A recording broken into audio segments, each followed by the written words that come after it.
Okay. It's happening. That is going 15 minutes to talk about some things. Let's talk about the things. Oh my gosh, John. And I still have to. That's him. They're going to know. This is this guy. This is me. I'm that dreamer. And I'm also fearless author. Okay. I think we're ready to go now. Yeah, ready to go man. We're doing it. It's let's do it, Tom. And when he kicks it off, I have like a minute at least. Mm-hmm.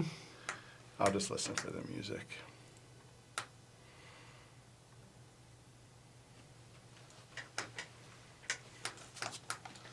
Remember, this is the second.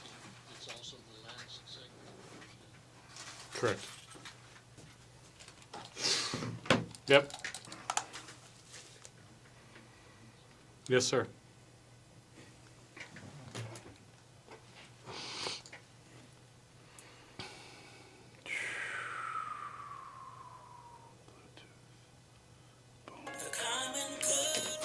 Gotcha. Incredibly loud. My ears are bleeding. Oh, yeah. It's pouring It's down. okay. It just strengthens you, builds character, puts hair on your chest. Dude, did I jump like all the way over to Derek and all the way back or what? That was, I think you got at least 5 feet. I Yeah, the vertical. definitely can dunk now. Hello, everybody. Welcome back to the Common Good Radio block, brought to you by Veteran Rescue Mission. This is Hard Conversations radio show brought to you by Pillars and Bridges. I am Pastor John McClain, here with my good buddy. I don't know why I say it, but I'm going to continue to say it, Mr. Pastor Aaron Scott. I don't not regularly, like as we, this morning at the networking event, you didn't introduce yourself as Pastor Aaron, which I guess is kind of like you, sometimes you do, sometimes you don't, Yeah. but I'm just like, that's my moniker everywhere. So it's like, it's interesting, but I only am going to introduce you as either Mr. Pastor Aaron Scott or Pastor Aaron, just so you know. And I'll roll with it. Yeah. I'll roll with it, man. You know, and I absolutely am a pastor, absolutely served in the ministry. Yeah, absolutely. And it's so beautiful, too, because it's definitely one of those things that is a calling, is a gift, right? Mm-hmm. You're not like, I want to be that, so I'm just going to grab this title. Like, it's not that kind of it's not that kind of an operation. And so, yeah, man, but thinking about it, and I never even really did.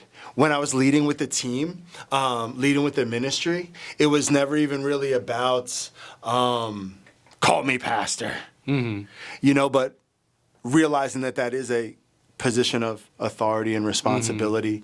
And when you do name it, it does let people know where you're coming from a little bit too. And I realize that in those networking spaces, especially, that we have to be letting folks know where we're coming from and what we're about early on. Yeah, you're right. I mean, the same with me. Like, it's like, people ask me regularly, do you want me to call you Pastor John? Do you want me to call you, John, what do you, like, I usually tell people, my friends call me John, so definitely you're welcome to call me John.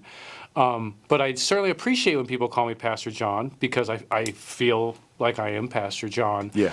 But the same with you, like, if you don't want to call me, as long as you're not insulting me, like, you call me whatever you want. So, yeah, it's, I'm with you on that. I love that adage, right? It doesn't matter what they call you, it matters what you respond to. And I think that's powerful, man, because talking about our security, knowing who we are and what we stand for, people are going to say all different types of things. Yeah, it doesn't matter what you call me, man. It only matters what I respond to. Because you can say a whole bunch of stuff, but you're not talking to me. Yeah. So speaking of many things that Mr. Pastor Aaron Scott has taken a charge on and has taken a charge on in his life, one of those things is who brings you this show called Pillars and Bridges, in which I've definitely been blessed to, one, be a fan of for a really long time, living in Tucson here and kind of seeing the emergence of an organization that does work that's much needed in Tucson. And then two, being a fan of Pastor Aaron Scott, who is one of the movers and shakers in the community that's kind of leading up a lot of the efforts that Pillars and Bridges has been doing, to include, most recently, the March 2nd event that I'll let you talk about rather than me tell about. Sure. Thank you so much, John. And man, it's just a privilege and an honor to be able to serve. And that's what it all comes down to. Definitely serving in a number of different areas, but it's all about service. It's all about uplifting the community. And this project in particular, Pillars and Bridges, what you're here right now on the show, Hard Conversations, it's really all about amplifying community voice around issues that are going on in our community. We are apolitical. We're a nonprofit 501c3 as far as Pillars and Bridges, so we're not doing any type of lobbying or those kind of activities, but we're about education. We're about creating awareness for social welfare. So this event you're talking about on March 2nd, and man, if folks haven't been listening, we're engaged right now. Pima County was selected along with 9 other areas across the country to be the awardees of the Safety and Justice Grant coming down from the MacArthur Foundation. And the focus right there is to reduce the jail population. Nice. So we have the privilege again to serve. Wherever you land on this, do we want to build a bigger jail? Do we want to renovate the existing facility? The thing that we're focused on is reducing the population by creating alternatives to incarceration. Other opportunities. So whether you build a new one or renovate what is there, we're always going to be working to reduce and create alternatives so that we don't have to go there, period.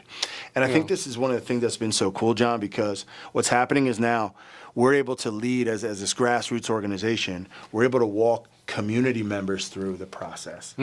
Like I said, amplifying their voice. So what are their issues? So what we found now, John, is there's 5 main areas that we're trying to focus on.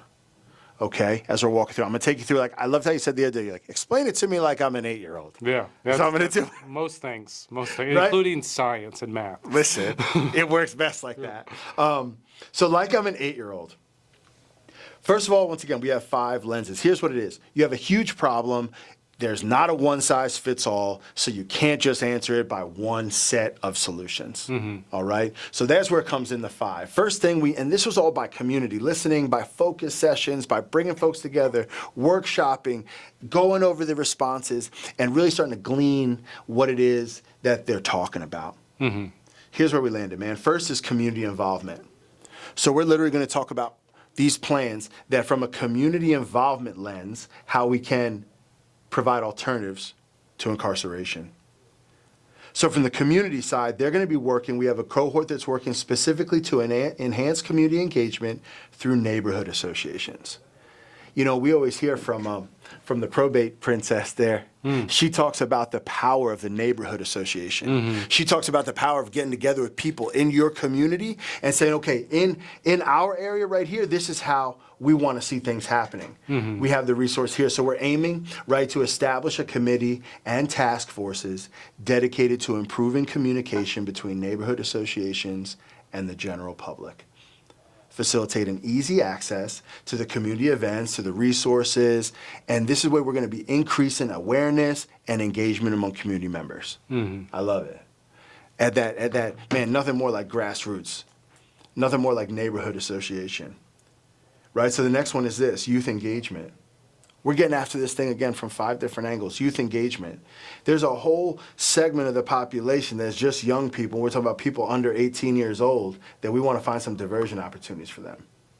So what we're putting together now, there's a cohort that's working to put together a collaborative network to reduce the school to prison pipeline.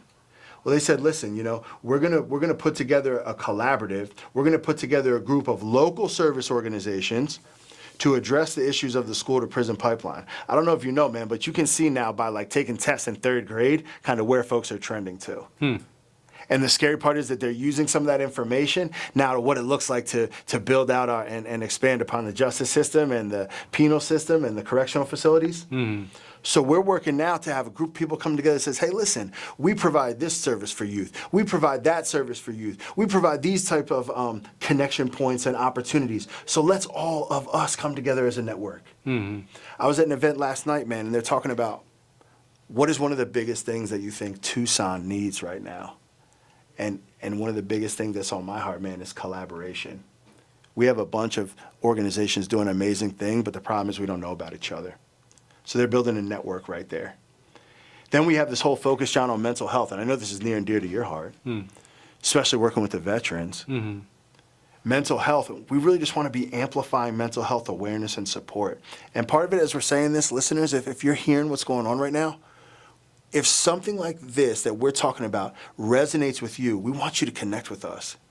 www.pillarsandbridges.org. Join the conversation that leads to change. You have an insight. You have a resource. You have experience. You have something that you can add to support the work that we're doing to reduce the population as it applies to these different areas.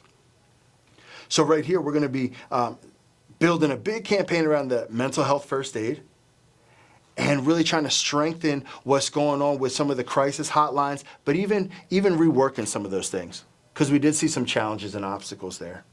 So we have a group working on that. There's two more, John. The next one is justice reform. And I know you were involved, man. You ran for mayor. Mm-hmm. You saw some things in politics. You saw some things in some of the different branches and operating agencies kind of in our city. And you're like, hey, man, I want to build something. I want to add to that. Mm-hmm. We realize that justice reform is an area where we have an opportunity to enhance community trust and support services.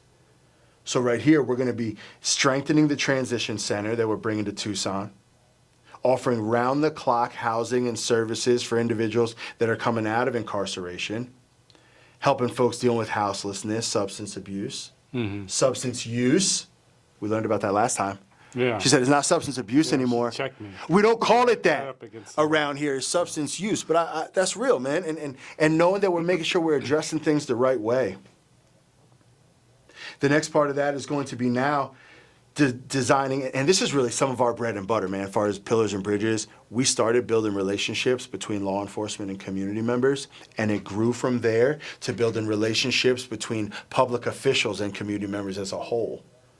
But with this part of justice reform, we're going to take it back to our origin story, and we're going to get reconnected with dialogue specifically between community and law enforcement, so we can be understanding the similarities, the differences, the misnomers, to the end of bringing folks together. And then I mentioned there was 5, so I know Derek's over here like, excuse me, that was only 4, bro. Like, I'm going to need to hear the 5th one. John is too. That's why he's smiling, because he's like, yeah, I'm waiting. Well, the 5th one is this, and it's simply transparency and accountability. We have a cohort within our entire community collaborative that is going to be there solely to help us, hold us accountable, make sure the work that we're doing is transparent. Devise a monitoring and evaluation and reporting plan related to transparency and accountability of all the various projects. John, that was a lot. I'm out of breath. My mouth is dry, but I really enjoyed it. Man, were there any things that I could clear up for you? Well, now that you've told us kind of, what came out of the March 2nd event, what does the future hold for Pillars and Bridges? Brother, we're most immediately right now, first of all, we're rocking and rolling with the Hard Conversations radio show. We are. So we're bringing people. We are presently there. It is happening.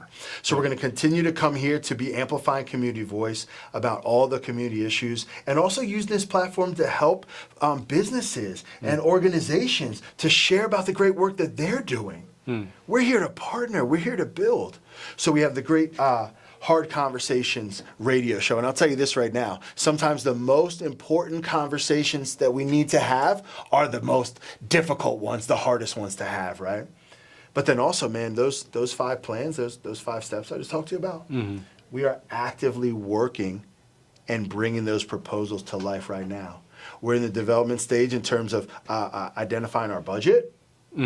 Man, within the next 2 to 3 weeks, we are going to be off to the races. Nice. And how do people get a hold of you guys? Listen, come to the website. It's the easiest way to find us. We heard all that funny stuff. People don't care about your website. And it may not be the most beautiful, but I like it. www.pillarsandbridges.org. You can get connected. We want to hear from you. Get with us as soon as you can. Let's build bridges together. This is Common Good Media Block, brought to you by Veteran Rescue Mission. This has been the Hard Conversations radio show, brought to you by Pillars and Bridges.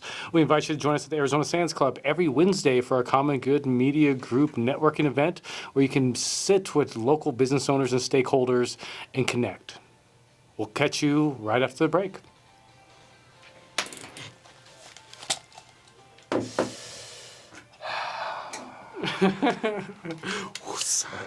It can't be like this every time, I'll tell you that. He said, yeah. I've been at many levels in the game. So. Yeah, dude. Yeah.